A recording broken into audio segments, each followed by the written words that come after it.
안녕하세요, 여러분. 건강한 식탁을 위한 여러분의 동반자입니다. 달걀, 정말 흔하면서도 건강에 좋다고 알려져 있죠. 단백질 풍부하고 가격도 착하고 조리도 간편하고요. 그런데 말입니다. 달걀도 이렇게 먹으면 오히려 건강에 악영향을 줄 수 있다는 사실 알고 계셨나요? 달걀의 진실, 이렇게 먹으니 오오이 발생한다. 이 문장 그냥 자극적인 말이 아니라 실제로 연구와 사례로 확인된 팩트입니다. 오늘은 우리가 당연히 좋다고 생각해온 달걀의 숨겨진 부작용부터 건강하게 먹는 방법, 그리고 진짜 효능까지 하나하나 제대로 짚어보겠습니다. 달걀이 건강식이라는 건 사실입니다. 하지만 모든 사람이 똑같이 먹어도 괜찮은 건 아니에요. 특히 이렇게 드시면 문제가 됩니다. 바로 하루에 여러 개의 달걀을 매일 섭취하는 경우입니다. 이럴 경우 콜레스테롤 수치가 지나치게 올라갈 수 있어요. 달걀 노른자에는 콜레스테롤이 많이 들어있죠. 달걀 한 개에는 약 200mg의 콜레스테롤이 포함되어 있는데 노른자만 먹었을 경우 그 수치는 더 높아집니다. 이게 문제가 되는 이유는 지나친 콜레스테롤 섭취가 고지혈증으로 이어지기 때문입니다. 혈관 속에 지방이 쌓이게 되고 혈액이 끈적해지며 결국 심장 질환이나 뇌혈관 문제를 일으킬 수 있습니다. 그리고 또 하나, 간 건강도 무시하면 안 돼요. 달걀에는 단백질뿐 아니라 지방도 함께 들어있기 때문에 지방간이 있는 분들에겐 오히려 간에 부담이 될 수 있습니다.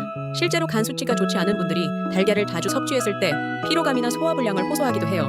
자극적인 표현처럼 들릴 수도 있지만 달걀의 진실, 이렇게 먹으니 고지혈증과 간 손상이 발생한다. 이 문장은 연구와 사례로 입증된 현실입니다. 또 한 가지 주의할 점은 알레르기 반응이에요.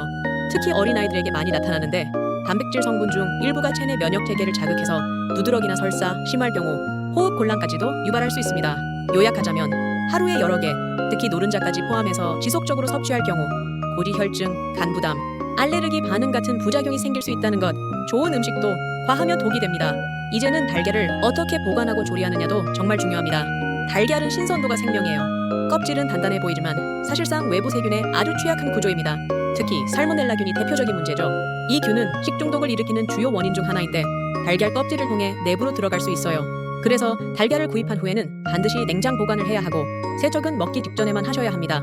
왜냐고요? 미리 씻어두면 껍질 표면의 보호막이 벗겨지면서 세균이 더 쉽게 침투할 수 있기 때문이에요. 또 하나 흔히 저지르는 실수가 산곤에 오래 둔 달걀을 다시 냉장고에 넣는 것입니다. 이런 경우 온도 변화 때문에 달걀 표면에 수분이 맺히고 그 수분을 타고 세균이 내부로 침투할 가능성이 커집니다. 조리법에서도 주의할 점이 있어요. 노른자가 반쯤 익은 반숙을 좋아하시는 분들 많죠? 하지만 고온에서 충분히 익히지 않은 달걀은 식중독 위험이 더 커집니다.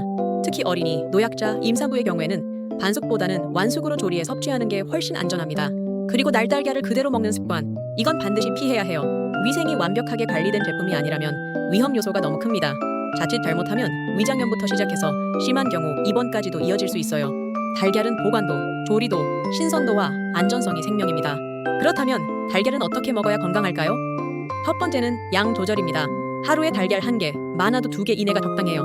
특히 노른자까지 포함해서 매일 드신다면 혈중 콜레스테롤 수치에 주기적으로 관심을 가지셔야 합니다. 두 번째는 완전 조리입니다. 날달걀, 반숙보다는 충분히 익힌 달걀이 위생적이고 소화도 더 잘 됩니다. 특히 아침에 달걀 프라이를 해 드실 때 흰자는 물론 노른자까지 살짝 굳도록 익히는 게 좋아요. 세 번째는 다른 음식과의 조화입니다. 달걀은 단백질 함량이 높고 포만감이 좋아서 채소나 곡물류와 함께 먹으면 영양 균형이 더 좋아집니다. 예를 들어 달걀을 삶아서 샐러드에 넣어 드시면 흡수율도 높아지고 과식도 줄일 수 있어요. 네 번째는 특정 체질에 맞춰 먹기입니다. 간 수치가 좋지 않은 분, 지방간 진단을 받은 분, 고지혈증이나 고혈압이 있는 분들은 가능하면 노른자 섭취는 줄이고 흰자 위주로 드시는 걸 추천드립니다.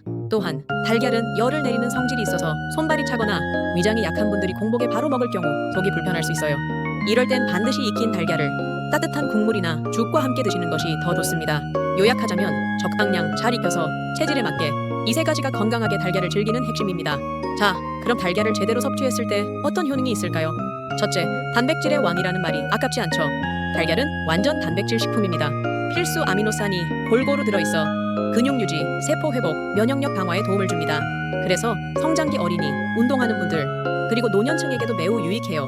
둘째, 두뇌 건강에 좋습니다. 달걀 노른자에는 콜린이라는 성분이 들어있는데 이 성분은 뇌세포 기능을 도와서 기억력 향상에도 긍정적인 영향을 줍니다. 셋째, 시력 보호에 효과적인 루테인과 제아잔틴이 들어있어 눈 건강을 지키는 데도 좋습니다. 특히 스마트폰이나 컴퓨터를 자주 보는 현대인들에게는 눈의 피로를 줄이는 데 도움을 줄 수 있어요. 넷째, 피부와 모발 건강에도 효과적입니다. 비오틴, 비타민 B군이 풍부해서 피부 트러블 예방이나 모발 윤기 유지에도 좋아요. 다만 이 모든 효능은 어디까지나 적당히 올바르게 먹었을 때만 누릴 수 있습니다. 오늘 이야기 다시 정리하자면요. 달걀은 분명 훌륭한 식재료지만 과하게 먹거나 잘못 보관하면 오히려 건강을 해칠 수 있습니다. 달걀의 진실 이렇게 먹으니 고지혈증과 간 손상이 발생한다. 이 문장처럼 자극적인 말도 결국은 팩트에서 나온 거죠. 하지만 잘 익히고 체질에 맞춰서 적당히만 섭취한다면 우리 몸에 큰 힘이 되어주는 슈퍼푸드임에는 틀림없습니다. 다음 영상에서는 부추, 이것 때문에 병을 키웁니다 라는 주제로 다시 찾아뵙겠습니다. 오늘도 한 가지 더 현명해지셨죠? 다음 영상에서도 여러분의 건강 지식을 한 단계 업그레이드 시켜드릴게요.